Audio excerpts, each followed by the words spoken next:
Hello everyone. स्वागत है आपका फ्लाइंग अब्रॉड में। और आज की वीडियो में बात करने वाले हैं कि जर्मनी आप अपने पेरेंट्स को कैसे बुला सकते हो। बिकॉज ऑफ कोर्स आप जब यहाँ रहते हो तो आपका मन करता है कि आपके पेरेंट्स भी आके आपके साथ रहें और वो भी घूमें और देखें आप कहाँ रहते हो। तो फिर आज के वीडियो में इसी के बारे में बात कर लेते हैं। और जैसे बहुत सारे तरीके होते हैं, जैसे शॉर्ट टर्म, टूरिस्ट वीज़ा और भी बहुत सारे ऑप्शंस हैं। लॉन्ग टर्म बुला सकते हो कि नहीं बुला सकते। तो फिर शुरू करते हैं और स्टेप बाय स्टेप सारे प्रोसेस और सब के बारे में बात कर लेते हैं। तो सबसे पहले बताओ, सबसे इजी या फिर फर्स्ट तरीका क्या होता है? एब्सोल्युटली सबसे इजी तरीका तो वही है कि अगर आप शॉर्ट टर्म के लिए देख रहे हो तो टूरिस्ट वीज़ा लेके आ जाओ। तो इसमें अगर मैं मेरा एक्सपीरियंस शेयर करूँ तो मेरे पेरेंट्स को मैंने बुलाया था अराउंड 2017 में। तो जब मेरी ऑलमोस्ट जॉब लगी थी, कुछ महीने आधा साल एक ही हुआ था, तो उस टाइम में मैंने टूरिस्ट वीज़ा पे उनको बोला था अप्लाई करने के लिए। अच्छा। और उस टाइम में मैंने यहाँ से कोई फॉर्मल ऑब्लिगेशन लेटर, जिसको फरफ्लिक्स अरक्लैरुंग बोलते हैं, वो नहीं सेंड किया था। उसके बारे में आगे वीडियो में बात करेंगे। तो वो एक नॉर्मल, जैसे आप शेंगन कंट्रीज़ का टूरिस्ट वीज़ा लेके आते हो, वैसे उन्होंने अप्लाई किया था। तो उसमें टूरिस्ट में जैसे क्या क्या रिक्वायरमेंट रहती हैं? तो टूरिस्ट वीज़ा में बेसिकली आपको यही मतलब वीएफएस में जब वीज़ा का अपॉइंटमेंट लेते हो तब ये देखना होता है कि आपको कंट्री कौन से जाना है। तो अपन अभी जर्मनी की बात करें तो बेसिकली अगर आप जर्मनी जा रहे हो तो आपको कोई बहुत ज़्यादा हाई फंड रिक्वायरमेंट्स इसमें होती नहीं है।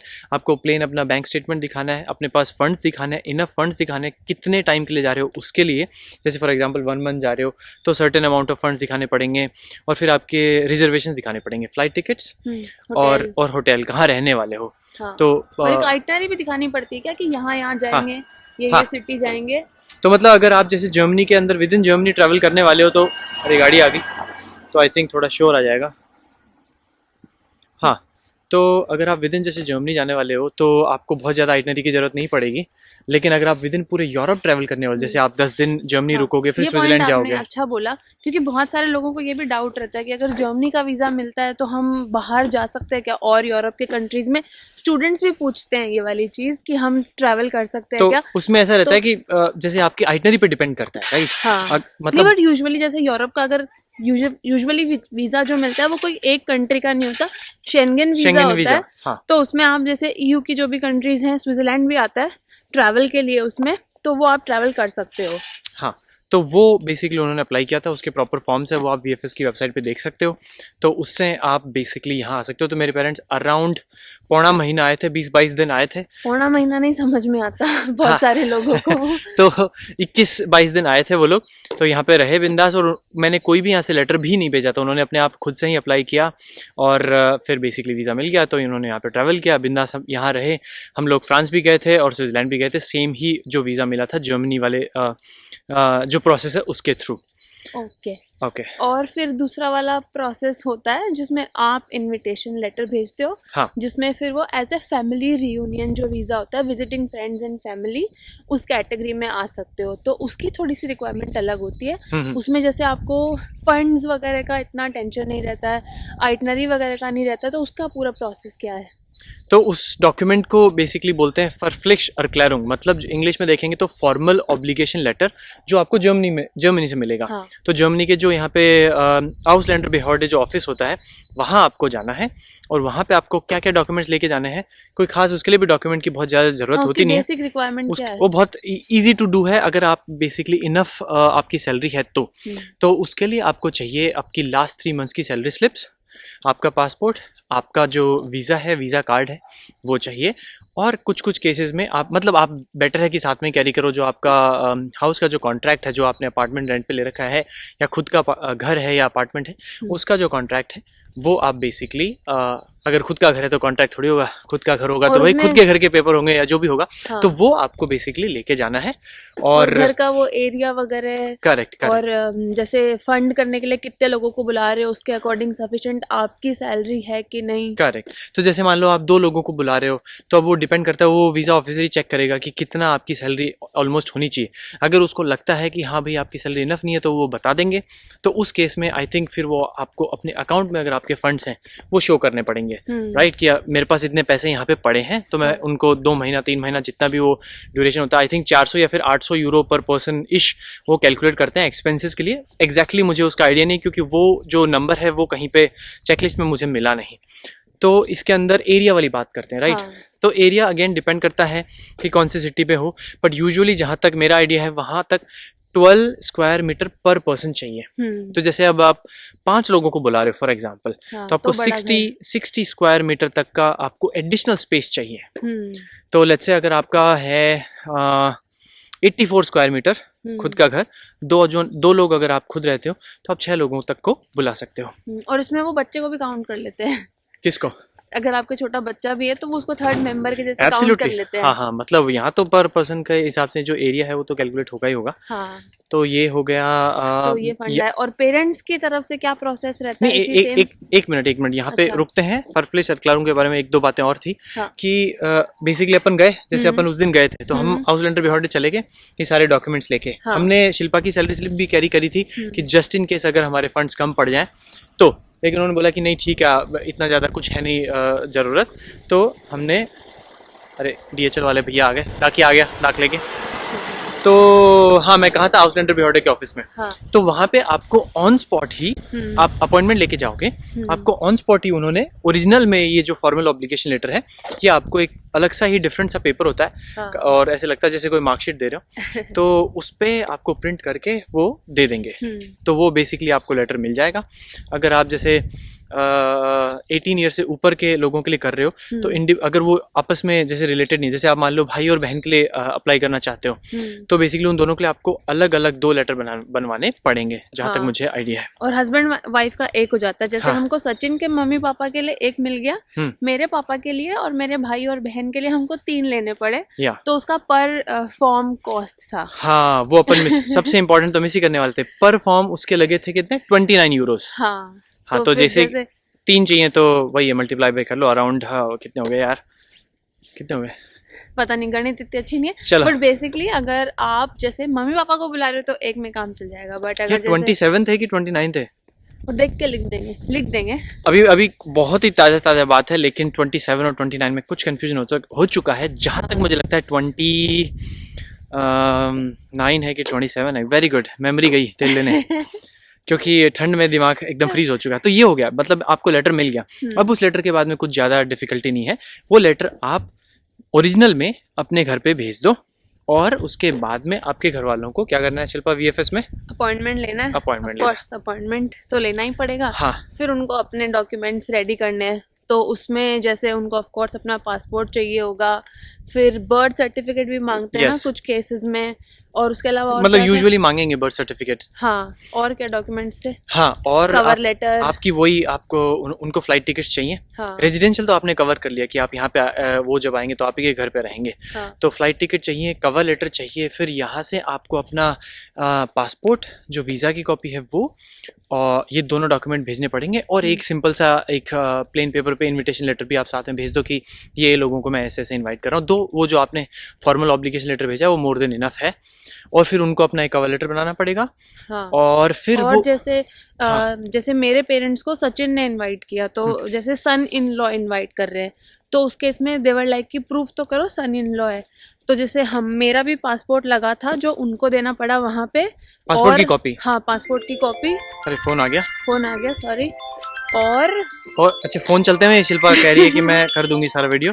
घर से ही फोन आ रहा है, उन्हीं का वीडियो बन रहा है तो 2 मिनट बाद में बात करते हैं उनसे। और मैरिज सर्टिफिकेट की कॉपी लगी थी। हाँ। हाँ, तो उससे बेसिकली प्रूफ हो गया कि भाई क्या रिलेशन है। अगर आप भाई बहन को बुला रहे हो तो फिर उसके अकॉर्डिंग आपको डॉक्यूमेंट्स देने पड़ते हैं। हाँ। तो ये तो हो गया उसका फंडा। और फिर उसके साथ में क्या क्या मंगवाया था? हाँ, फिर ये भी है कि बैंक का स्टेटमेंट जरूर मांगेंगे वो। तो जो भी इंडिविजुअल पर्सन यहाँ पे ट्रैवल कर रहे हैं सबका बैंक का स्टेटमेंट चाहिए 6 मंथ्स का, तो वो उन्होंने दे दिया। फिर बेटर है कि आप अपनी कोई टाइज भी दिखाओ, कि मतलब टूरिस्ट वीज़ा में तो आपको टाइज दिखानी पड़ेंगी कि इंडिया वापस लौटने का आपका रीज़न क्या है। हाँ। तो इस केस में आप जैसे अपने घर के पेपर्स दिखा सकते हो, या फिर आपके पास कोई FD है तो वो दिखा सकते हो, आपका जॉब है तो दिखा सकते हो। और अगर आप कहीं पे भी वर्किंग हो या स्टूडेंट हो तो आपको वहाँ का जो भी सर्टिफिकेट है वो चाहिए होगा। हाँ। कि मैं इतने दिन की छुट्टी ले रहा हूँ और फिर मैं वापस आके बेसिकली यहाँ पे अपना जॉब ज्वाइन करूँगा या फिर स्टडी ज्वाइन करूँगा, या कोई स्टडी, हाँ वही कॉलेज का आया वो सब दिखाओ। फिर वही है VFS में अपॉइंटमेंट है, वहाँ चले जाओ। एम्बेसी नहीं जाना होता है इस केस में, VFS जाना होता है। वहाँ चले जाओगे, वहाँ ऐसे कोई एज सच इंटरव्यू नहीं होता है, बस वो आपकी डॉक्यूमेंट्स ले लेंगे।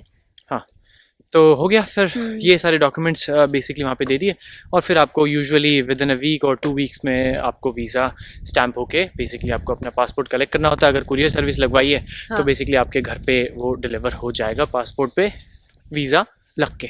वेरी गुड, वन शॉट में सब बता दिया। So that's good. तो ये तो वीडियो अपन ने ऑलमोस्ट कोई कट किया ही नहीं, क्योंकि हमने अभी करे ना सारे प्रोसेस, तो एकदम फ्रेश है मेमोरी। सो जैसे ताजा सब्जी की बात कुछ और होती है, ताजा खाने की कुछ बात होती है। अरे यार ये इतना ठंडा हो रखा है ना जैसे ट्राइपॉड।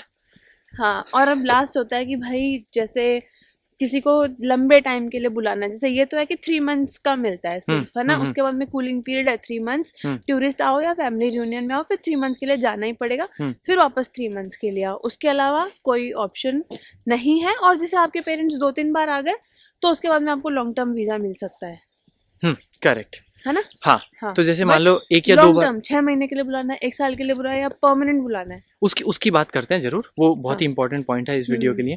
तो अगर इससे पहले अपन वो मल्टी एंट्री वाली बात करें, तो जैसे 1 या 2 बार अगर आपके पेरेंट्स आ चुके हैं या फिर जिसको भी आपने इन्वाइट किया उसको आपने इन्वाइट कर दिया है और वो यहाँ पे ट्रैवल कर चुके हैं, तो उस केस में क्या होगा कि अगली बार जब आप उनका वीज़ा अप्लाई करोगे, जैसे फॉर एग्जांपल 3rd टाइम, तो अगर आपने इनविटेशन लेटर आपको भेजना है तो वो आपको लॉन्ग ड्यूरेशन का मिल जाएगा। जैसे फॉर एग्जांपल 1 ईयर 2 ईयर का मिल सकता है। अब अगर आपको इनविटेशन लेटर जो यहाँ से भेज रहे हैं, फॉर्मल ऑब्लिगेशन लेटर जिसको जो बोलते हैं, अगर वो 2 या 2.5 साल का या 3 साल का या 5 साल का मिलता है, तो उसके बेस पे इंडिया में मल्टी एंट्री वीज़ा अप्लाई किया जा सकता है। तो मल्टी एंट्री वीज़ा हो गया आपका बेसिकली, जिसमें 3 मंथ्स वो यहाँ पे आके रहेंगे, फिर 3 मंथ्स वापस जाना ही पड़ेगा।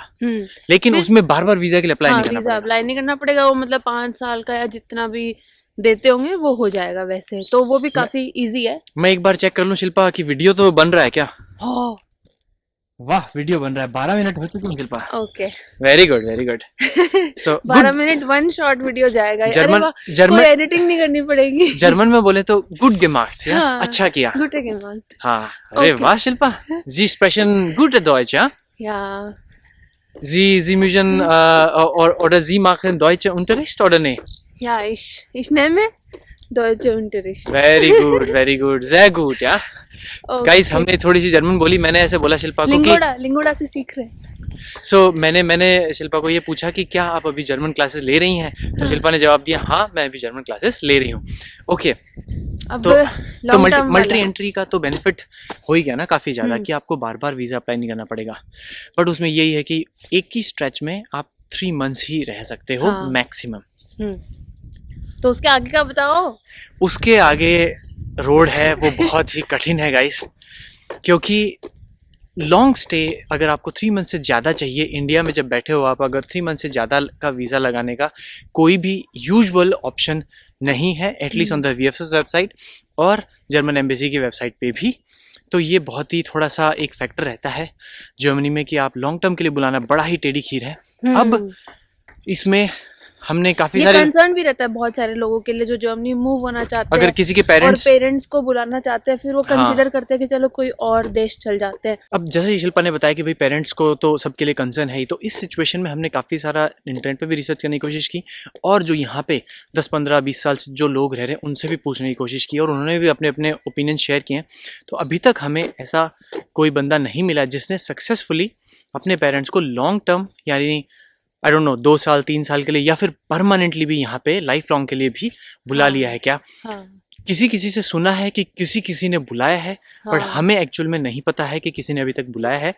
डायरेक्टली हम नहीं जानते किसी को।